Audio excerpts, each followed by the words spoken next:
Eh bien bonjour à tous, aujourd'hui on se retrouve pour une nouvelle vidéo de modélisme ferroviaire sur la chaîne YouTube qui va porter sur plusieurs sujets. Et tout d'abord je voudrais remercier les 103 abonnés et leur faire une grosse dédicace. Donc merci à tous pour ces 103 abonnés en si peu de temps, c'est magnifique, ça fait 4 mois et 4 semaines que la chaîne existe, on est déjà à plus de 100 abonnés. Merci, merci et encore merci. Alors, les différents sujets de la vidéo aujourd'hui. Le premier va être la présentation d'une nouvelle machine dans la collection. Ensuite, ça va être la présentation de petits soucis que je rencontre avec deux machines notamment. Et ensuite, vous me donnerez d'ailleurs sur ces problèmes votre avis en commentaire. Et pour terminer, mon avis sur les changements sur en gros la collection de trains HO. Et mon avis sur ces changements, enfin sur la cause de ces changements, parce que vous voyez, ces changements ne sont pas, comment dire, ils n'arrivent pas du ciel quoi, en gros. Si j'ai fait des petits changements, c'est pour de bonnes raisons. Donc c'est parti, on commence tout de suite avec la présentation de la nouvelle machine dans la collection. Voilà, je suis très heureux aujourd'hui de vous présenter cette 7309 de chez LS Model, digital et sonore. Donc il s'agit de la BB 7309, donc apte à tracter les intercités, enfin affrétée donc en gros au transport d'intercités. Elle est du dépôt de Bordeaux et apte à 160 km/h. Donc c'est une machine que j'ai achetée pour 280 €. Alors j'en suis vraiment très content, elle est magnifique. Vous voyez, alors je vais pas vous montrer le détaillage en vite fait, hein. Vous voyez la traverse de tamponnement qui est très très détaillée. Les bogies également, ainsi que la ligne de toiture qui est parfaitement bien reproduite. Alors il s'agit d'une locomotive donc que j'ai achetée en raison de son prix. Et pour remplacer la BB 22347, je sais plus laquelle c'est, enfin mon ancienne BB 22000 Rocco en voyage que j'ai vendue. Je ne regrette pas d'avoir vendu là en voyage pour la simple et bonne raison qu'elle était du dépôt de Marseille, donc pas du tout à côté de chez moi. Donc je l'ai acheté donc tout d'abord pour remplacer celle-ci et également parce que des 7200 on m'envoie vers chez moi en livret fantôme qui tracte notamment des gaziers. Donc même si celle-ci n'est pas affectée au fret, elle tractera sûrement des frettes sur mon réseau et peut-être qu'un jour je changerai le numéro de la motrice. Et donc j'ai acheté parce que comme je vous l'ai dit, j'aime bien les nez cassés, puis surtout grâce à son prix aussi, enfin à cause de son prix, hein, 280 € au lieu de 400 €, ça reste un très bon prix pour une machine comme ça. Alors au niveau de la reproduction de la livrée, comme je vous l'ai dit, alors elle est bien détaillée, mais la reproduction de la livrée, je vais pas faire de commentaires dessus, parce qu'il n'y a rien à dire, c'est de la livrée fantôme quoi. Donc voilà, j'espère que cette machine va vous plaire autant que moi. J'en suis très satisfait. Au niveau de son roulement, c'est un roulement pareil, elle roule parfaitement, hein. Quand on ne met pas le son, elle roule dans un silence absolu. Quand on met le son est de bonne qualité, bien qu'un peu moins bien que celui de la 26057 Rocco, je dois l'admettre. Mais ça n'empêche pas que cette locomotive me convient parfaitement et que je vous la conseille. Donc j'espère pouvoir vous faire des vidéos de circulation bientôt quand j'aurai mes rails, parce que comme on va le voir après, je pense avoir prochainement des rails. C'est parti, on passe à la suite de la vidéo. Seconde partie de la vidéo, donc les petits problèmes que je rencontre avec certaines machines. La première, c'est le TGV postal Jouef. Alors le souci, je vais me taire et vous allez le voir tout de suite. Voilà.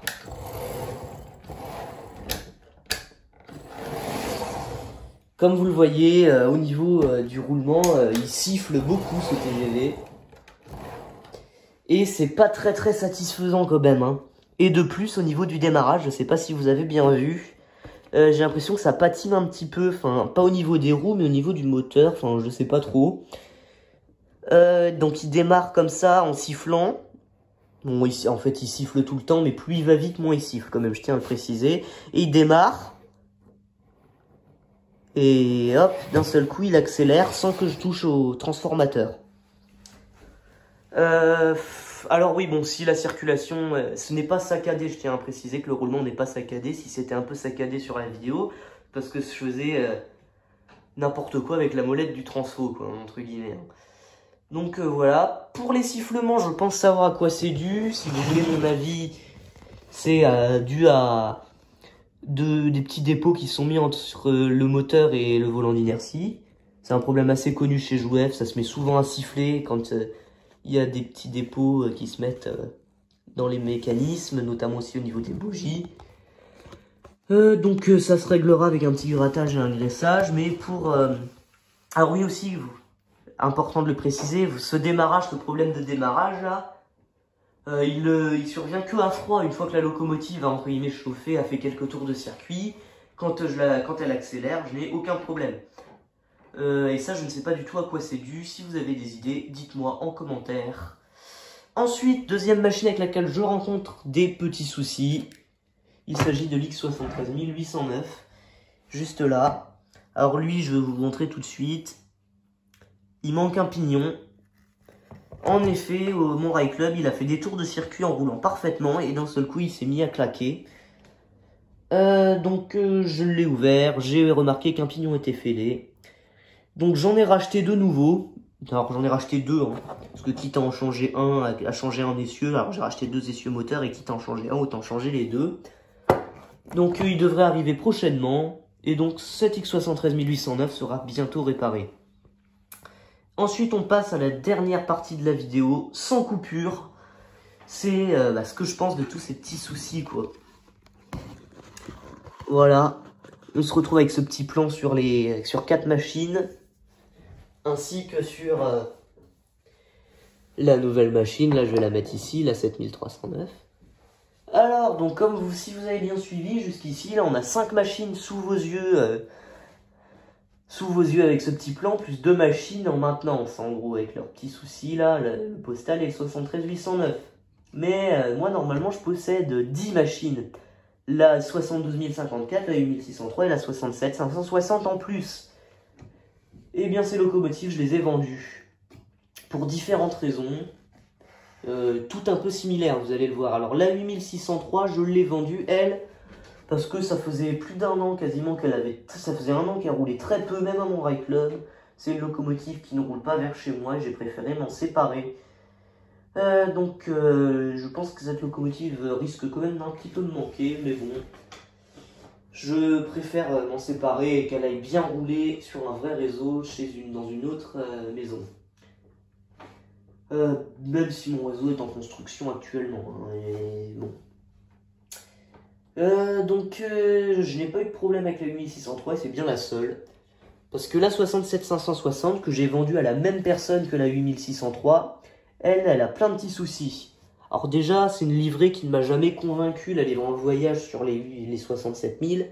Jouef, c'est pas particulièrement beau, je vais pas vous mentir. Et de plus, j'ai eu quelques petits soucis, notamment une antenne qui s'est cassée sur le toit à cause des boîtes Jouef Hornby qui sont vraiment nuls sur les 67000. J'ai eu en plus de ça des problèmes mécaniques avec de pignons fêlés également, comme le 73809. Et j'ai donc décidé de m'en séparer. Donc pour la 8603 et la 67560, j'en ai tiré 210 €. J'ai calculé que ces locomotives, quand je les avais achetées, les deux additionnés, ça m'avait coûté 240 €, 250 €. Donc j'en sors bien perdant quand même.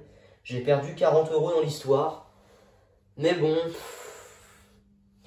j'aurais été pas beaucoup plus gagnant si j'avais réparé la 67560. Donc voilà, et le gros des 210 €, vous l'aurez compris, c'est la 8603 qui n'était pas défectueuse. Pour la 72054, elle... Je l'ai également vendue. Si vous vous souvenez bien, c'est une locomotive que j'avais achetée par le biais de mon Rail Club. Il y a quelques temps, au tout début de la chaîne. Je l'avais eu à 60 € dans un état pitoyable. Des manques, toute sale, mais néanmoins le moteur fonctionnait bien. Je lui avais fait un gros check-up moteur, changé des petites pièces de détaillage, nettoyé. Et elle m'a rendu 5 mois de bons et loyaux services.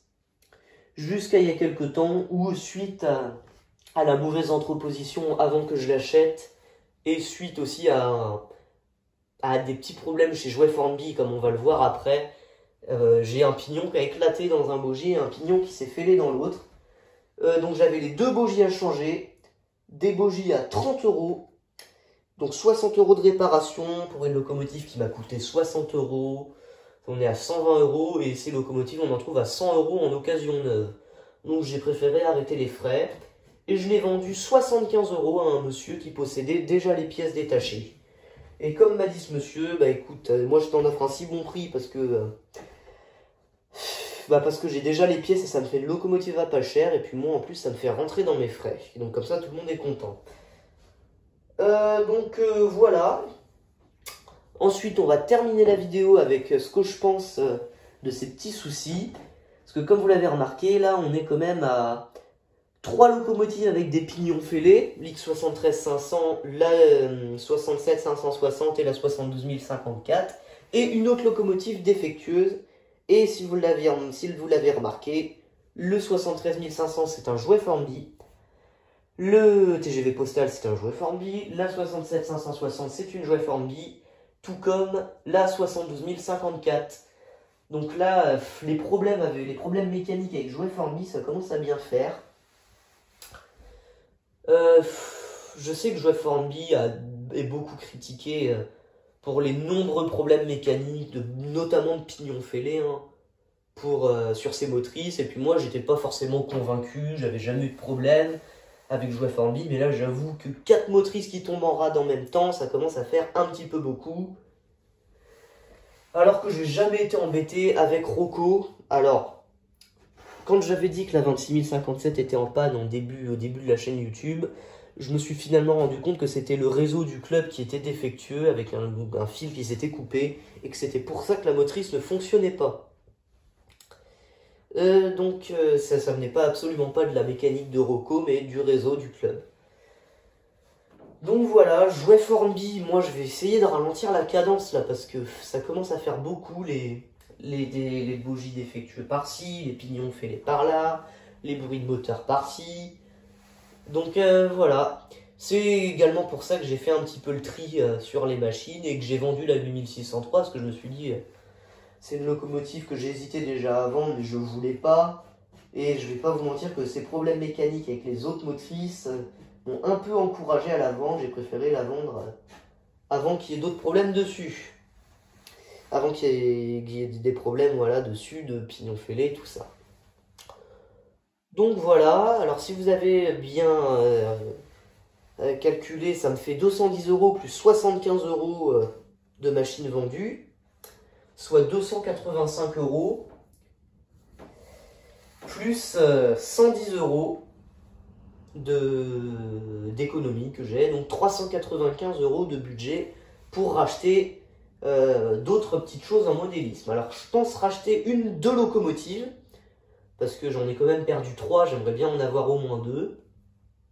Donc j'ai un budget de 300 € pour ces 2 locomotives, et un budget d'une petite centaine d'euros pour m'acheter des rails. Donc les locomotives, je pense me pencher notamment sur une 26 000 Rocco, la 230. Et l'autre motrice, j'aimerais bien prendre une 72 000 Rocco, mais bon, dans le pire des cas, je me rabattrai sur Jouet Formby encore, ou une 67 000, encore une 67 000 Jouet. Enfin, ça dépend, j'ai pas trop d'idées. Mais bon, en tout cas, tout ce que je peux vous dire, c'est que parmi ces 2 locomotives, j'aimerais au moins m'acheter une 26 000. Donc soit orange, soit peut-être, pourquoi pas, une fantôme si j'en trouve une. Donc moi, j'espère que cette vidéo vous aura plu. Et je vous dis à bientôt donc pour de prochaines vidéos et pourquoi pas du spotting. Salut!